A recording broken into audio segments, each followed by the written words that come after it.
उग्रवादियों ने हमला किया इस देश पर। लेकिन उससे पहले एक बात मैं यहाँ पर कहना चाहूंगा, जिस समय पर आजादी की जंग हो रही थी उस समय पर दो दोस्त थे, आपस में साथ ही रहते थे, क्रांति के लिए बड़े काम करते थे। एक थे अशफाक उल्लाह खां और दूसरे थे पंडित राम प्रसाद बिस्मिल। इन दोनों की दोस्ती बहुत अच्छी थी। तो मुझे ध्यान आता है दोनों बड़ी बड़ी बातें किया करते थे, मातृभूमि के लिए मर जाने की, मिट जाने की। तो एक बार क्या हुआ कि अशफाक उल्लाह खां को फांसी की सजा सुना दी गई, जेल में बंद थे। तो उनकी आंखों में आंसू आ गए, रोने लगे वो। तो बिस्मिल ने उनको पत्र लिखा और पूछा कि अशफाक, तुम तो बड़ी बड़ी बातें करते थे इस मातृभूमि पर मर जाने की, मिट जाने की, बलिदान हो जाने की, लेकिन फांसी की सजा सुनते ही तुम्हारी आंखों में आंसू आ गए, इतने कमजोर कैसे हो गए मेरे दोस्त? तब अशफाक उल्लाह खान ने एक पत्र लिखा बिस्मिल को कि मेरे भाई, मैं फांसी से डरकर नहीं रोता, मेरे दोस्त, मैं फांसी से, मैं मौत से डर करके नहीं रोता। रोता हूं तो इसलिए रोता हूं कि मैंने इस्लाम धर्म में जन्म लिया है, मेरे यहां पुनर्जन्म की मान्यता नहीं है। मैं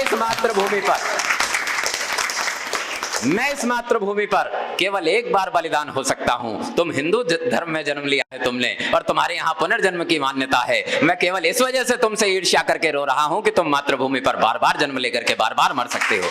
जब ऐसा तेवर रहा हो हमारे देश के बेटों का, हमारे देश के हिंदू मुसलमानों का, आज की सियासत हमें लड़ाने लग गई है। ज्यादातर मैं देखता भी हूं कि वीर रस का कवि जब आता है तो ऐसी सांप्रदायिकता की बात होती है। किंतु हम लोग कौमी सौहार्द के लोग हैं, लेकिन कहीं ना कहीं जब कुछ घटनाएं ऐसी हो जाती हैं तो लिखना पड़ जाता है। पंक्तियां पढ़ता हूं, सुन करके बताइएगा, सुनिए। उग्रवादियों के मंसूबों को मिट्टी में मिला दिया, उग्रवादियों के मंसूबों को मिट्टी में मिला दिया, भारत के वीरों ने इनको जमकर पानी पिला दिया, भारत के वीरों ने इनको जमकर पानी पिला दिया।